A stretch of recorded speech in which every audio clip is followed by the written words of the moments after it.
ఇవాళ ఆలోచించండి 3 గంటల కరెంటు కావాలన్నా ఇవాళ 3 పంటలు పండించే ప్రభుత్వం కావాలన్నా కూడా ఆలోచించాల్సిన అవసరం ఉంది త్వరలో ఈ ప్రాంతానికి పాలమూరు ఎత్తిపోతల పథకం నీళ్లు కూడా తెచ్చి మీ అందరి రుణం తీర్చుకునే కార్యక్రమం చేయబోతా ఉన్నాం మొన్ననే ముఖ్యమంత్రి గారు పాలమూరు ప్రాజెక్టును ప్రారంభించింది ఆ నీళ్లు తెచ్చే కాలువలకు కూడా టెండర్లు పిలిచినాం ఆ ఒక్కసారి ఆ నీళ్లు వస్తే కాలమైనా కాకపోయినా మన కందుకూరు మండలానికి మన మహేశ్వరంకు మన ఇబ్రాహీంపట్నం ప్రాంతానికి మన కృష్ణా నది నీళ్లు తెచ్చుకొని 2 పంటలు పండించుకునే రోజు కూడా దగ్గరలోనే ఉంది ఇంకోటి కూడా ఆలోచించండి కేసీఆర్ రాకముందు ఈ కందుకూరు ప్రాంతంలో ఈ రంగారెడ్డి జిల్లాలో భూముల విలువేంది ఇయాల భూముల విలువేంది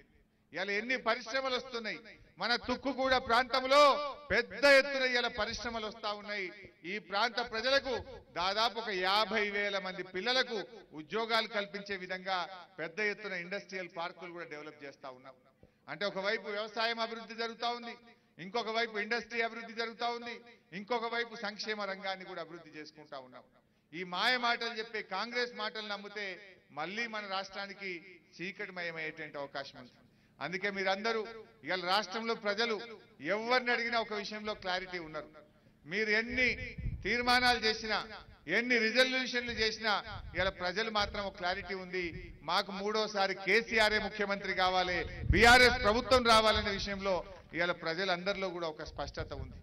అందుకే మీరందరూ కూడా సవితమ్మ గారిని మరి ఇది పెద్ద కాన్స్టిట్యున్సీ మా రంజిత్ మాట్లాడుతూ 1,00,000 ఓట్ల మెజార్టీ రావాలన్నాడు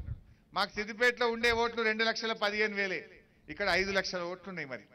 డెఫినెట్ గా నాకు నమ్మకం ఉన్నది ఈసారి 1,00,000 ఓట్ల పై చిలుకు మెజార్టీతో సవితమ్మ గారి గెలుపు ఖాయమని చెప్పి నాకు అర్థమైతా ఉంది పొద్దున నేను శ్రీరామ్ నగర్ పోయినా అక్కడ కూడా మంచి బ్రహ్మాండమైన స్పందన వచ్చింది జల్పల్లి మున్సిపాలిటీలో పోయి తిరిగి వచ్చిన పొద్దున్నే అక్కడ చూసిన అద్భుతమైన స్పందన మొన్న మహేశ్వరం పోయిన నెల అక్కడ కూడా మంచి ప్రజల్లో అద్భుతమైన స్పందన చూసినాం ఇవాళ కందుకూరులో కూడా అదే కనబడతా ఉంది ఇవాళ కందుకూరుకు నిజంగా ఇంత పెద్ద మెడికల్ కాలేజ్ ఇది మొత్తంగా దాదాపు 400 కోట్ల రూపాయలు ఇక్కడ మేము ఖర్చు పెట్టబోతా ఉన్నాం మెడికల్ కాలేజీ ఇలా కొబ్బరికాయ కొట్టిందేమో కాలేజ్ బిల్డింగ్ 183 కోట్లు అయితే మరో 300 కోట్ల రూపాయలతో ఇక్కడ ఆసుపత్రి కూడా కట్టబోతా ఉన్నాం 400 పడకల ఆసుపత్రి ఉంటది 150 మంది డాక్టర్లు ఇక్కడ పనిచేస్తారు ఎంత గొప్ప అవకాశం ఏదైనా ఆపద పడితే మీరు